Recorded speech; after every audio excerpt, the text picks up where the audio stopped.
یہ سورہ اللہ تبارک و تعالی نے اس سورہ کے اندر جو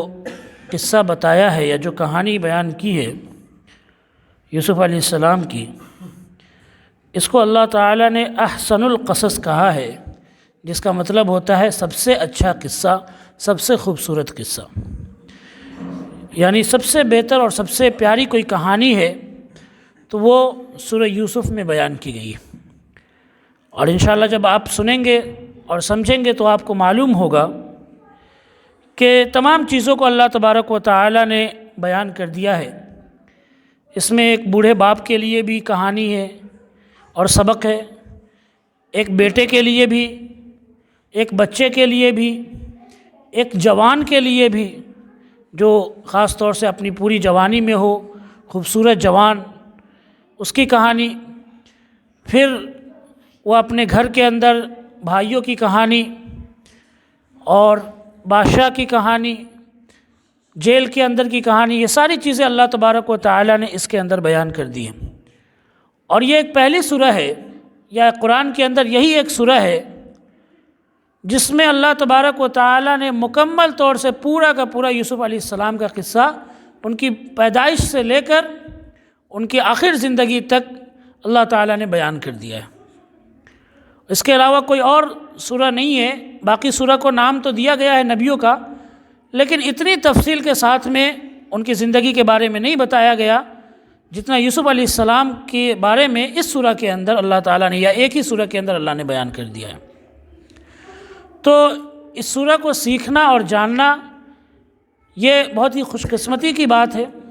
کہ الحمدللہ ہم لوگ اس سورہ کے بارے میں جان رہے ہیں اور سیکھ رہے ہیں۔ اور آج کے ٹائم میں جب کہ ہمارے بچے ادھر ادھر کی کہانیاں سن رہے ہیں، پتہ نہیں کون کون سے راجا، کون کون سی رانی کی کہانیوں میں لگے ہوئے ہیں، ایسے قصوں کو، ایسی کہانیوں کو سننا ان کے لیے بہت ہی زیادہ ضروری ہے، اور ایسی قصے اور ایسی کہانیاں ہی ان کو سنانی چاہیے تاکہ وہ اسی طرح سے اپنی زندگی آگے بڑھائے۔ اس میں اللہ تعالیٰ نے یوسف علیہ السلام کی زندگی کو بیان کیا کہ کس طرح سے وہ ایک بچے سے جب وہ بڑے ہوئے تو کس طرح سے جوانی میں انہوں نے اپنی عزت کی حفاظت کی، اپنی عزت کو بچایا، کیسے انہوں نے پاک بازی کا راستہ اپنایا۔ جوانی کے عالم میں خاص طور سے جب انسان کا ذہن ادھر ادھر بہت بھٹکتا ہے، ایسے موقع پر کس طرح سے یوسف علیہ السلام، جب ایک موقع ایسا بھی تھا کہ یوسف علیہ السلام بھی قریب تھا کہ وہ شیطان کے فریب میں آ جاتے، قریب تھا کہ وہ شیطان کے چال میں آ جاتے، لیکن کس طرح سے بچے اس سے، یہ بھی اس کے اندر اللہ تبارک و تعالی نے بیان کیا ہے۔ تو یہ سورہ بہت ہی اہم سورہ ہے۔ اللہ تبارک و تعالی نے اس سورہ کو بیان کیا ہے، یہ اس کے بارے میں بیان کیا جاتا ہے کہ صحابہ کرام نے اللہ کے رسول صلی اللہ علیہ وسلم سے کہا کہ اللہ کے رسول صلی اللہ علیہ وسلم کوئی قصہ ہمیں سنائیے، تو اللہ کے رسول صلی اللہ علیہ وسلم نے پھر یہ قرآن کی آیتیں اتری اور یہ سورہ اترا اور اس کو اللہ کے رسول صلی اللہ علیہ وسلم نے سنایا صحابہ کرام کے سامنے۔ لیکن یہ چیز یاد رکھنا ہے کہ قرآن کے اندر کوئی بھی کہانی صرف کہانی کے لیے نہیں ہے، قصہ کے لیے نہیں ہے، بلکہ وہ سبق کے لیے۔ اسی لیے اللہ تبارک و تعالیٰ بار بار قرآن میں آیت کے آخر میں فرمائے گا تقوی اختیار کرو، ڈرو، سوچو، غور کرو، ان چیزوں کے بارے میں اللہ بیان کرتا ہے۔ کیوں؟ اس لیے کہ اللہ تعالیٰ کوئی بھی کہانی یا کوئی بھی قصہ بیان کرتا ہے تو اس میں ایک سبق ہوتا ہے، اور اسی لیے اللہ بیان کرتا ہے کہ اس سے ہم سبق لیں، اس سے عبرت لیں۔ یہ نہیں کہ بس اس کو سن لیا کہانی کو مزے کے لیے اور سن کر چھوڑ دیا، نہیں، اس نیت سے نہ تو اللہ کی کتاب کو سننا ہے اور نہ ہی اسلام کی کسی بات کو بھی سننا ہے کہ بس مزے کے لیے سن لیا اور چھوڑ دیا، بلکہ عمل کرنے کی نیت سے سنیں تو اللہ تبارک و تعالیٰ اس سے آپ کو فائدہ بھی پہنچائے گا۔ تو اللہ تعالیٰ نے بیان فرمایا الف لام را، یہ اکثر صورتوں کے شروع میں یہ اس طرح کا لفظ آتا ہے، اس کو حروف مقطعات کہا جاتا ہے۔ اللہ تعالیٰ کہیں پہ اللہ نے قاف کہا ہے، کہیں پہ یاسین کہا ہے، اللہ نے سورہ بقرہ کے شروع میں کہا الف لام میم، کہیں پر اللہ نے کہا الف لام میم را۔ تو اس طرح کے جتنے لفظ ہوتے ہیں صورتوں کے شروع میں، اس کے بارے میں علماء نے بیان کیا کہ اس کا مطلب صرف اور صرف اللہ کو معلوم ہے کہ اللہ تبارک و تعالی نے یہ لفظ کیوں رکھا ہے، یہ صرف اللہ ہی جانتا ہے، اور کیا مطلب ہے اس کا، اللہ کے علاوہ کسی اور کو اس کا علم نہیں ہے۔ بعض لوگوں نے یہ کہا ہے کہ اللہ تعالیٰ نے اس لفظ کو اس لیے رکھا ہے تاکہ اللہ تبارک و تعالیٰ لوگوں کو یہ بتا سکے کہ تم قرآن کی ساری چیزیں کو سمجھ سکتے ہو، لیکن وہ چیز نہیں سمجھ سکتے جس کو میں نے تمہیں نہیں سمجھایا، جس کے بارے میں نے تمہیں نہیں بتایا، وہ تم نہیں سمجھ سکتے، وہ تم نہیں جان سکتے۔ اور اس سے یہ پتہ چلتا ہے کہ انسان کا علم جو ہے وہ اللہ تبارک و تعالیٰ نے کم ہی رکھا ہے، اس کا علم کہیں نہ کہیں جا کر ختم ہو جاتا ہے، اور اللہ کا علم جو ہے اس کی کوئی حد نہیں ہے، اور کوئی آدمی بھی اللہ تبارک و تعالیٰ کے علم کے اتنا علم حاصل نہیں کر سکتا، بلکہ اللہ نے فرمایا وَمَا أُوتِيتُم مِّنَ الْعِلْمِ إِلَّا قَلِيلًا، کہ تم کو اللہ نے بہت تھوڑا علم دیا ہے، بہت تھوڑا علم۔ اسی تھوڑے علم میں کوئی علامہ بن رہا ہے، اسی تھوڑے علم میں کوئی بہت بڑا سائنٹسٹ بن رہا ہے، اسی تھوڑے علم میں کوئی بہت بڑا مولانا، بہت بڑا عالم بن رہا ہے، لیکن اللہ نے جو علم دیا ہے انسانوں کو وہ بہت تھوڑا علم ہے، بہت ہی کم علم ہے۔ تو اللہ تعالیٰ نے اس کا مطلب کسی کو نہیں بتایا، اور اللہ ہی بہتر جانتا ہے کہ اس کا کیا مطلب ہے۔ تقریباً 29 صورتوں میں یہ لفظ آیا ہے، جو 114 صورتیں ہیں قرآن کے اندر، 114 صورتوں میں سے 29 صورتوں کے شروع میں اللہ تبارک و تعالیٰ نے یہ لفظ بیان کیا ہے۔ الف لام میم را، کہیں پر کہا قاف، صرف ایک لفظ بیان کیا قاف، اس کا مطلب اللہ ہی بہتر جانتا ہے۔ اللہ تعالیٰ کہتا ہے الف لام میم را تلک آیات الکتاب المبین، کہ یہ کھلی ہوئی کتاب کی آیتیں ہیں۔ اللہ نے کہا کھلی ہوئی کتاب، قرآن کو اللہ تعالیٰ نے کئی ناموں سے قرآن کے اندر ذکر کیا ہے۔ قرآن کا ایک نام تو قرآن ہے، قرآن کو قرآن اس لیے کہتے ہیں کہ قرآن کا مطلب ہوتا ہے پڑھنا، تو یہ کتاب سب سے زیادہ دنیا کے اندر پڑھی جانے والی کتاب ہے، سب سے زیادہ لوگ پڑھتے ہیں اس کو، اور بار بار پڑھی جانے والی کتاب ہے، ہر وقت نمازوں کے اندر بھی پڑھی جانے والی کتاب ہے، اس لیے اللہ تبارک و تعالیٰ نے اس کا نام قرآن رکھا۔ قرآن کا ایک نام ذکر بھی ہے جس کو ہم کہتے ہیں یاد کرنا، تو اللہ تبارک و تعالیٰ نے اس کا نام ذکر بھی رکھا ہے۔ اس کے اور بھی بہت سارے نام ہیں، ان میں سے ایک نام قرآن کا الکتاب بھی ہے۔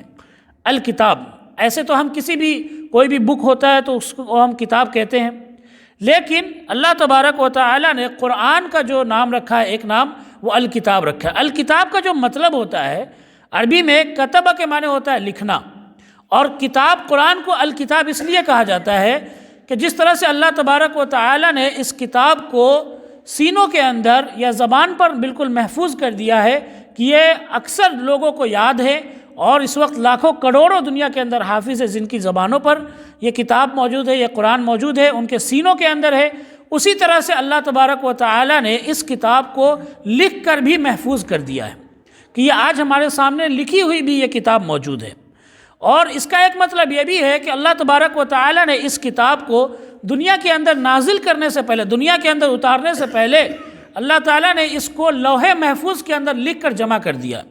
لوح محفوظ وہ جگہ ہے جہاں پر کتاب کو اللہ تبارک و تعالیٰ نے قرآن کو دنیا کے اندر اترنے سے پہلے بالکل وہاں پر جمع کر دیا، وہاں پر محفوظ کر دیا۔ لوح کہتے ہیں تختی کو، جو تختی ہوتی ہے پہلے زمانے میں جس پر لکھی جاتی تھی، تو اس تختی کے اوپر اللہ نے آسمان پر لوح محفوظ کو جمع کر کے رکھ دیا ہے، اور لکھا ہوا وہاں پہ موجود ہے۔ وہاں سے جبرائیل علیہ السلام تھوڑا تھوڑا کر کے 23 سال میں قرآن کو لے کر دنیا کے اندر آئے۔ تو اللہ کے رسول صلی اللہ علیہ وسلم کے پاس جب کوئی آیت اترتی تھی تو اللہ کے رسول صلی اللہ علیہ وسلم فوراً صحابہ کرام کو بلاتے تھے اور ان کو لکھ لینے کا حکم دیتے تھے، ان کو کہتے تھے کہ اس آیت کو لکھ لو۔ تو اللہ تعالیٰ نے الگ الگ آیتوں کو اتارا، لیکن اللہ تبارک و تعالیٰ نے اللہ کے رسول صلی اللہ علیہ وسلم کے ذریعے قرآن کی ساری آیتوں کو اللہ کے رسول صلی اللہ علیہ وسلم بتایا کرتے تھے صحابہ کرام کو، جو قرآن کو لکھنے والے ہوتے تھے ان کو بتایا کرتے تھے کہ اس آیت کو یہاں پر رکھ دو، اس آیت کو یہاں پر رکھ دو۔ تو یہ جو صورتوں کی ترتیب ہے، آیت تو اتری الگ الگ، کوئی مکے کے اندر ایک ہی صورت کی کوئی آیت مکے کے اندر اتری، کوئی مدینے کے اندر اتری، کوئی کہیں پر اتری، لیکن اللہ کے رسول صلی اللہ علیہ وسلم نے سب کو ایک جگہ پر سیٹ کروا دیا۔ پورے قرآن کو اللہ کے رسول صلی اللہ علیہ وسلم نے سیٹ کروا دیا ایک ساتھ میں، پھر اس کے بعد میں اللہ کے رسول صلی اللہ علیہ وسلم اس دنیا سے گئے۔ تو یہ جو اللہ تبارک و تعالیٰ نے جس طرح سے سینوں کے ذریعے سے قرآن کو محفوظ کیا ہے، اسی طرح سے اللہ تبارک و تعالیٰ نے لکھ کر بھی کہ یہ لکھا ہوا بھی آج پوری دنیا کے اندر ہمارے سامنے موجود ہے۔ اور کوئی بھی ایک غلطی کرے قرآن کے اندر تو اس وقت کروڑوں حافظ ہیں اور کروڑوں لکھنے والے لوگ ہیں جو کھڑے ہو کر یہ کہہ سکتے ہیں کہ آپ نے یہاں پر ایک زبر یا زیر یا ایک نقطے کی غلطی کی ہے، ایک نقطے کی بھی اگر غلطی ہوگی اس میں تو اس وقت کروڑوں لوگ کھڑے ہو جائیں گے۔ اس لیے کیونکہ اللہ تبارک و تعالیٰ نے اس کی حفاظت کر دی ہے، اللہ تعالیٰ نے اس کی حفاظت کی ذمہ داری بھی لے لی ہے۔ تو اللہ نے بیان فرمایا تلک آیات الکتاب المبین، یہ کھلی ہوئی کتاب کی آیتیں ہیں۔ کھلی ہوئی کتاب اس لیے کہا اللہ تعالیٰ نے کہ اللہ تعالیٰ نے ہر ایک چیز کو اس کے اندر کھول کھول کر بیان کر دیا ہے، چاہے پرانے قوم کی باتیں ہو، وہ باتیں جو لوگوں میں یا پھر دوسرے مذہب کے لوگوں میں غلط تھی، اس کو اس نے بتایا کہ یہ چیزیں صحیح ہیں۔ تمہارے یہاں جو باتیں چل رہی ہے، تمہارے یہاں جو قصے کہانیاں چل رہی ہے، یہ باتیں تمہارے یہاں صحیح نہیں ہے۔ ابراہیم علیہ السلام کے بارے میں ہو، دوسرے نبیوں کے بارے میں ہو، کسی بھی چیز کے بارے میں ہو، فرشتوں کے بارے میں ہو، تم نے جو اپنے بارے میں یہ سمجھ رکھا ہے یہ ساری چیزیں غلط ہے۔ قرآن جو بتا رہا ہے وہ صحیح ہے۔ تو قرآن کو مہیمن بھی کہا گیا کہ نگراں ہیں، یعنی پرانی کتابوں میں جو غلط باتیں انہوں نے اپنی طرف سے ملا دی تھی اس کو یہ کھول کر یہ بیان کرنے والی ہے یہ کتاب، کہ اس میں یہ تمہاری باتیں غلط ہیں۔ تو اس لیے اللہ تعالیٰ نے اس کو کھول کھول کر بیان کرنے والی کتاب کہا ہے کہ یہ بالکل کھلم کھلا سب کے سامنے حقیقت رکھ دیتی ہے کہ اس کے اندر کیا چیزیں تمہارے عمل میں کیا چیزیں صحیح ہے اور کیا چیزیں تمہاری جو ہے غلط ہے، بالکل کھول کر اللہ تبارک و تعالیٰ نے بیان کر دیا ہے۔ اس لیے اس کو کیا کہا؟ تلک آیات الکتاب المبین، کہ یہ کھلی ہوئی کتاب کی آیتیں ہیں۔ اللہ نے آگے فرمایا اِنَّا أَنزَلْنَاهُ قُرْآنًا عَرَبِيًّا لَعَلَّكُمْ تَعْقِلُونَ، کہ ہم نے اس کتاب کو یا ہم نے قرآن کو، ہم نے اس کتاب کو اتارا ہے عربی میں پڑھنے والا بنا کر، لَعَلَّكُمْ تَعْقِلُونَ، تاکہ تم سمجھ سکو۔ اللہ تعالیٰ نے یہاں پر عربی میں لفظ استعمال کیا کہ عربی میں اللہ تعالیٰ نے قرآن کو اتارا ہے۔ عربی میں اس لیے اتارا کہ اس وقت جب قرآن اتر رہا تھا یا قرآن نازل ہو رہا تھا، وہاں پر جو قرآن کو سمجھنے والے لوگ تھے وہ کون تھے؟ عرب کے لوگ تھے، وہ عربی جانتے تھے۔ تو اللہ تعالیٰ نے اس لیے اس کتاب کو قرآن مجید کو عربی زبان میں اتارا ہے۔ لیکن قرآن تو قیامت تک کے لیے اور تمام انسانوں کے لیے ہے۔ تو ایک بات یہ بھی سوال ہو سکتا ہے کہ پھر اللہ تعالیٰ نے کسی اور زبان میں، ہر ایک زبان کی الگ الگ کتاب، ہر ایک زبان کی اپنی اپنی جو ضرورت ہوتی ہے، تو کسی اور زبان میں اللہ نے کیوں نہیں اتارا؟ تو اس کا علماء نے یہ مطلب بیان کیا ہے کہ دنیا کے اندر جتنی بھی کتابیں آئی، چاہے توریت لے لے، انجیل لے لے، زبور لے لے، دوسرے مذہب کی جتنی بھی کتابیں ہیں، ان کتابوں کی زبان ابھی باقی نہیں ہے۔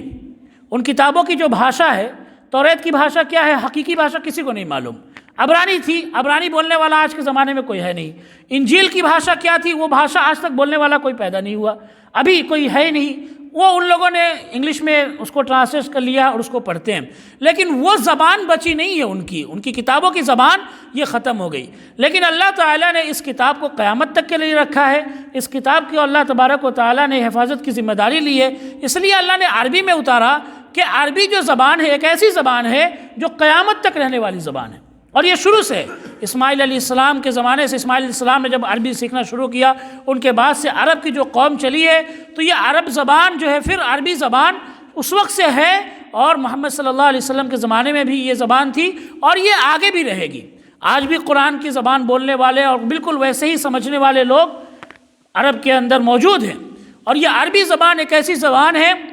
جو اس وقت پوری دنیا کے اندر دوسرے نمبر کی زبان سمجھی جاتی ہے۔ اگر آپ انگلش کو دیکھ لیں، اور انگلش بھی ایک ایسی زبان ہے جو پہلے والی انگلش کسی کو معلوم نہیں ہے، اور آگے یہ زبان کب تک رہے گی یہ بھی کسی کو پتہ نہیں ہے، کوئی خبر نہیں، اس لیے کہ بہت ساری جگہوں پر لوگ سمجھنے والے ہیں ہی نہیں انگلش بالکل۔ چائنا میں آپ جائے، کتنی بھی بڑے بڑے پڑھے لکھے لوگ ہیں لیکن وہ انگلش نہیں سمجھتے، ہے نا۔ جاپان میں چلے جائیں، وہاں پہ انگلش سمجھنے والے لوگ نہیں ہیں۔ کہ عربی زبان ایسی ہے جس کو اللہ تعالیٰ نے اس لیے اس زبان میں قرآن کو اتارا کہ یہ زبان ہمیشہ رہنے والی ہے۔ اس وقت 26 ملکوں کے اندر یہ زبان ان کی سرکاری زبان ہے، 26 ملکوں کے اندر عربی زبان۔ اور جو یونائٹڈ نیشن ہے، مطلب جہاں پر 193 دیشوں کا سنگٹھن بنا ہوا ہے، اس کے اندر صرف 6 بھاشا کو مانیتا ہے، اس میں جو ہے کون ہے؟ عربی زبان بھی ایک مانیتا ہے، جو امریکہ کے اندر جو سنگٹھن بنا ہوا ہے